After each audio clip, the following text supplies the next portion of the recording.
Hello there. This is a special video for me anyway. This marks 6 years. I've completed 6 years of living in the rig on the road full time. And it's really hard to wrap my brain around that it's been 6 years. Today I'm at Alki Beach in Seattle. This is the Alki Point Lighthouse. Built in 1913. It's a beautiful little lighthouse. And back when I lived in Seattle back in the 80s, just about any day you could just go in there and walk up there up to the light. Now it's all a guided tour, a lot more structured, but anyway, it's cool to see and get up close to it again.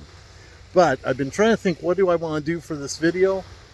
I've decided to just talk about all the revelations to me, just brief little clips of what 6 years of full-time living as a nomad in a vehicle, some of the things it's taught me, some of the things it's revealed to me, and then also things I knew but it really is amplified. And so this video is just going to be a whole bunch of little clips talking about a few different things, some that are silly, some that are monumental, but all things that have been really brought home to me in powerful ways as I've lived this lifestyle. So hope you enjoy it. And yeah, on to year 7. So here's a biggie for you. This lifestyle has really driven home to me that the older you get, the more quickly you pass through time. There's just no question, and almost anybody will tell you this. It's kind of like time flies when you're having fun. That's true, but also the older you get, the quicker your time passes. And it's important to pay attention to that because you only get so much and nobody knows how much they get. So for God's sake, for your sake, make the most of it. I love this one. I think about this all the time.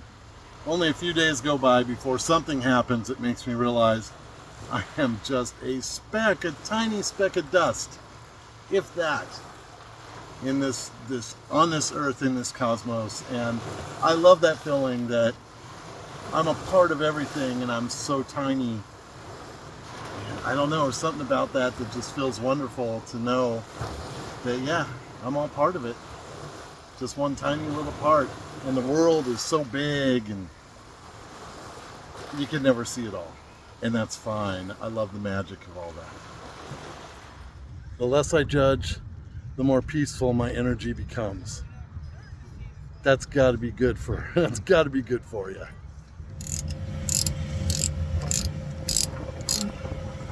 You will never ever regret buying the best quality tools you can afford. It's a must. Don't cheap out on your tools. Living a minimalist lifestyle to the degree that I do now and have for years, it has truly taken comparison out of my behavior. I don't compare my life to anybody else's. I don't compare what I have. I don't compare any kind of status. I don't compare anything.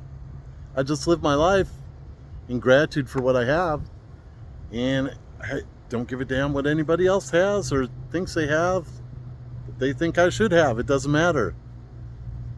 I have everything I need, and that's all I want. All right, last one for today.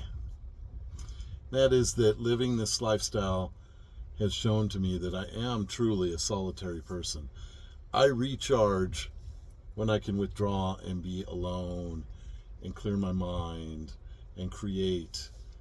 And I need a lot of solo time to stay balanced. And I used to think that meant that I am meant to be alone.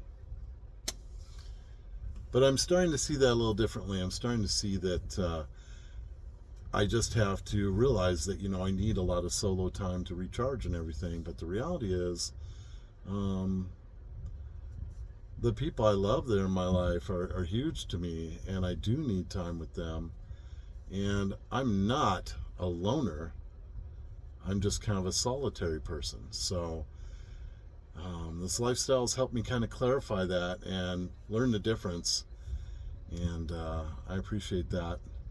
And this lifestyle suits me so well that way, because I can withdraw and just escape and get that time, get that solo time I need anytime. No matter how experienced you are, you're still gonna fuck up. No matter self-awareness, you're still gonna fuck up. Just do your best. Just do your best to learn and grow, learn from your mistakes, and do better as you go. Forgive yourself, forgive others, and keep on moving, keep on grooving. Okay, so if you're not okay with yourself, if you can't be at peace alone, you got work to do. And I'm not saying I don't have work to do. I do. This lifestyle has certainly pointed out that for all the personal work I've done, I'll be doing that shit for the rest of my life.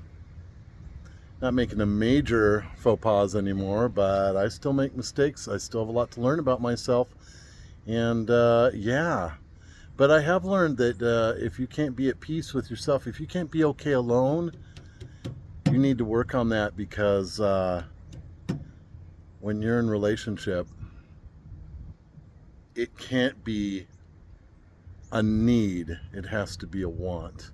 So you got to be okay with yourself so you can bring a full person to the table.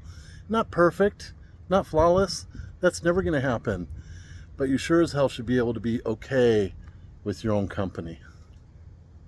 So quite a while before I set out on this journey of the full-time liveaboard deal, status, social status, meant very little to me, if anything. Well, now, after living this way for 6 years, it means nothing. It means nothing. And the amazing thing of living like this, and especially with a diva like Hella, that gets all kinds of people from all walks of life and all, levels of status, stop and talk to me. I can relate to everybody. I don't give a damn what status they give off. I don't care what they think. And that is a wonderful, wonderful release. I love it. Status, meaningless to me now. Social status. So as any of you know who have actually seen Hella, she's big on personality, but she is not big. Not a lot of room. And so I have been forever, pretty sure, well, can't say that. When I have a place someday, I'll probably collect a few things, but I'm cured of collecting anything material, physical. There isn't a tool that I literally use. As a matter of fact, I can't even put another shirt in my wardrobe unless one has gone bye-bye. There's just no room. I'm maxed out. All I collect now is experiences.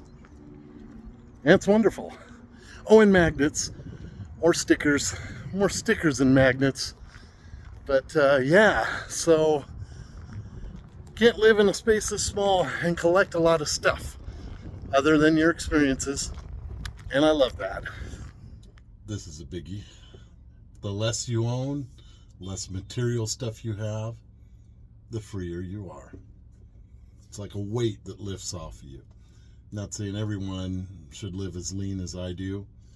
Not at all. But I'm just saying, for me, it's been an incredible experience to become so light materially.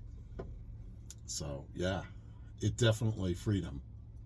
It's definitely a huge part of freedom is having less stuff. I have found that the biggest keys to peace and even to freedom are to live in gratitude and to learn how to forgive.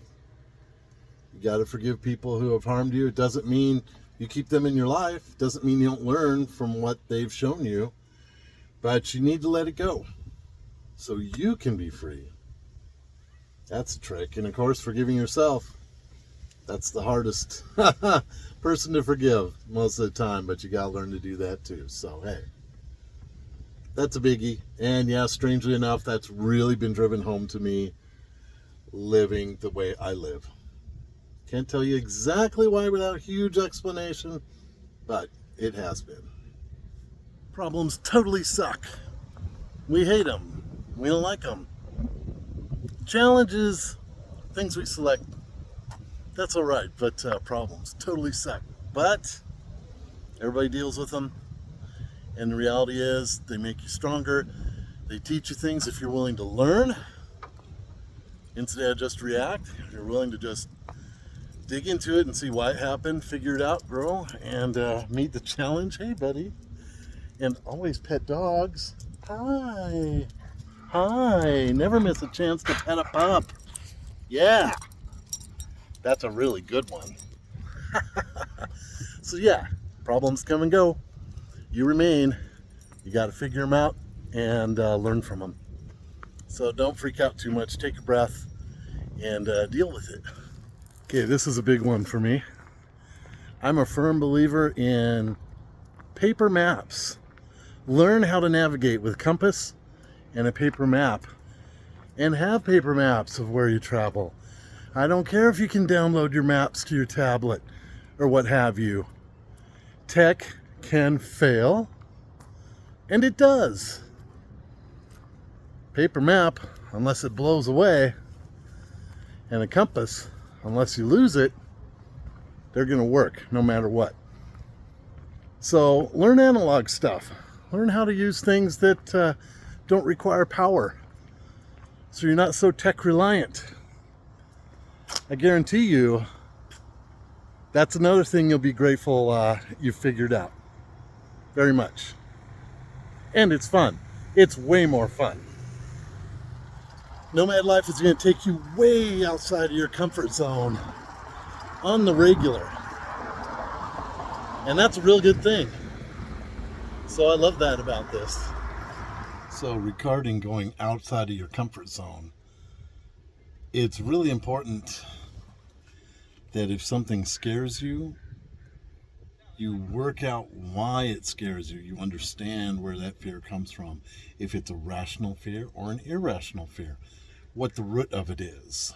Fear is actually a very, very useful emotion once you quit being afraid of it, of all the crazy things. Fear pops up, it's like, ooh, okay, why? I need to understand why, and then you can work your way through it, you know? You don't have to just shun it. You need to embrace fear so you can figure out what the message is, if you need to move through that, or if it's rational fear that you shouldn't go into that thing or do that thing. And being in uncomfortable situations and varying situations that you are unpredictable gives you lots of opportunities to hone your perceptions of your fears and work through them quickly and efficiently. So that's a really good thing about van life. Helps you work through your fear. So doing the philanthropy that I do with the listening, with the portrait gifting, with helping people with their vehicles as a mechanic, and just in general, I can end up giving more at times than I have reserves. And so I've learned doing this work that it's super important to take care of yourself, and that you can only truly love or give to others as much as you are loving and taking care of yourself. So that's a really important thing to learn, and something that this lifestyle and the philanthropy work I do has really taught me. And it's challenging for me to make myself a priority sometimes and reboot and kind of refill the tank. But boy, you absolutely have to, in order to love and take care and bless others. You have to do the same for yourself. So yeah, that's just an absolute truth. You can only give to others as much as you're willing to invest in yourself. A great deal of what you think you can't live without is pure luxury. Pure luxury, believe it or not. It's true. For instance, I don't have room to hang a full-size bath towel. It used to drive me nuts because I didn't have anywhere to hang it where it wasn't touching like the bed or something. And then it dawned on me, oh my God, this is twice the towel I need to dry off after a shower. Now, granted, I don't have a bunch of long, gorgeous hair like some folks, so I could see where you need a whole bath towel. But I got this idea, and I've been drying myself off with a regular hand towel and dry my whole body, no problem, with a hand towel. And then it hangs and dries real easy in the back without touching anything. So there you go. You don't need a giant bath towel to dry yourself off after a shower. It's just what you're used to. And that's one of the cool things about van life. It forces you into finding out exactly, what do I need? You know, you're used to having room for everything. When you don't have room for everything, you start really analyzing your needs. And that's very cool. And I have no doubt that when I finally stop rolling and I have a fixed abode, I will carry that stuff forward with me. And I'll only have in that house what I need, with a few little exceptions. But yeah. You don't need as much as you think you need to take care of yourself. So this one is huge, and it really doesn't have much to do with van life, except if you don't have it, van life becomes damn near impossible and very difficult, nomad life anyway. And that is that the most precious gift, the most precious thing you have is your health, and you have got to take care of it. You've got to exercise. You want your body to work and stay healthy. You got to do everything you can to keep things working, keep it all humming along. But yeah, your health is everything. If that hits a big decline, everything changes. And that's tough. When I had my big knee injury several years ago, wow, that threatened this whole lifestyle, all my plans, and I'm so grateful that today I can walk just fine. I'm grateful to be able to walk, you know. So yeah, health is your most precious possession, if you will. All right, this is a biggie. Nothing in your life is certain. I don't care how sure of things you are. Anything in your life can change in the blink of an eye. It's an absolute truth. I've seen it time and time again in my life on the road. It's more hitting you in the face with the like, whoa, okay, what I planned isn't going to happen when you're living a nomad lifestyle roaming around. But it's true for all walks of life. The ground you stand on is constantly changing, no matter how you perceive it. Change is the only thing you can always rely on, and sometimes it's good, sometimes it's not what you want. But you don't have time to waste. Make the most of your time. Even the little things count, and it can all change in the blink of an eye. Just live your life thinking that. Don't expect you've got forever to do whatever you want, because you don't. The kinder you are, the happier you will be. I guarantee it. No matter where you are, make time every day, even if it's just a little bit of time, to disengage, to step away from distraction, and quiet your mind. Close your eyes, empty your mind, breathe. Even if you're somewhere industrial, it doesn't matter where you are. Like, I'm somewhere different all the time. So I don't have a singular meditation space. I have to bring that peace with me. I have to be able to shut things out, clear my mind, so my mind can rest and find a little peace, a little serenity. So that's a good practice I would encourage you to work on. And I had to work on it. There's days when I forget. Doing this whole video series has been a big reminder of, yeah, I have learned that, and I need to do a little better with these things. Hey, well, I hope for those of you who made it this far through all of my little shares, clips, thank you for being here. Thank you for subscribing and following my channel and keeping up with me and all your messages and your support. It means the world to me. And I also want to, from the bottom of my heart, thank my patrons and supporters who cover literally half my expenses each month. and help support the listening I do in public and the gifting I do of portraits in shelters. You guys, I would have run out of steam financially years ago. You've kept me in it, you keep me going, and I am so grateful for you. I'm so honored by your support. Thank you for that. And yeah, I can hardly believe it's been 6 years now since I left my gig and committed to this full-time lifestyle, and it's been life-changing, to say the least. I could have rambled on and on and on in all these clips. I could have done twice as many clips. And I was like, I gotta stop, because it's just supposed to be a quickie, and it's turned into not a quickie. But if you watch it all, I hope you found something good in there. And thank you for being here with me. And I'm starting year 7 of this now, and there's no end in sight for me. I feel so blessed to be living this lifestyle, to have the freedom I have to travel and to engage and to respond to the needs around me. It's such a blessed life. And thank you for being a part of it. Thank you for being here with me. And yeah, on to year 7. Here we go.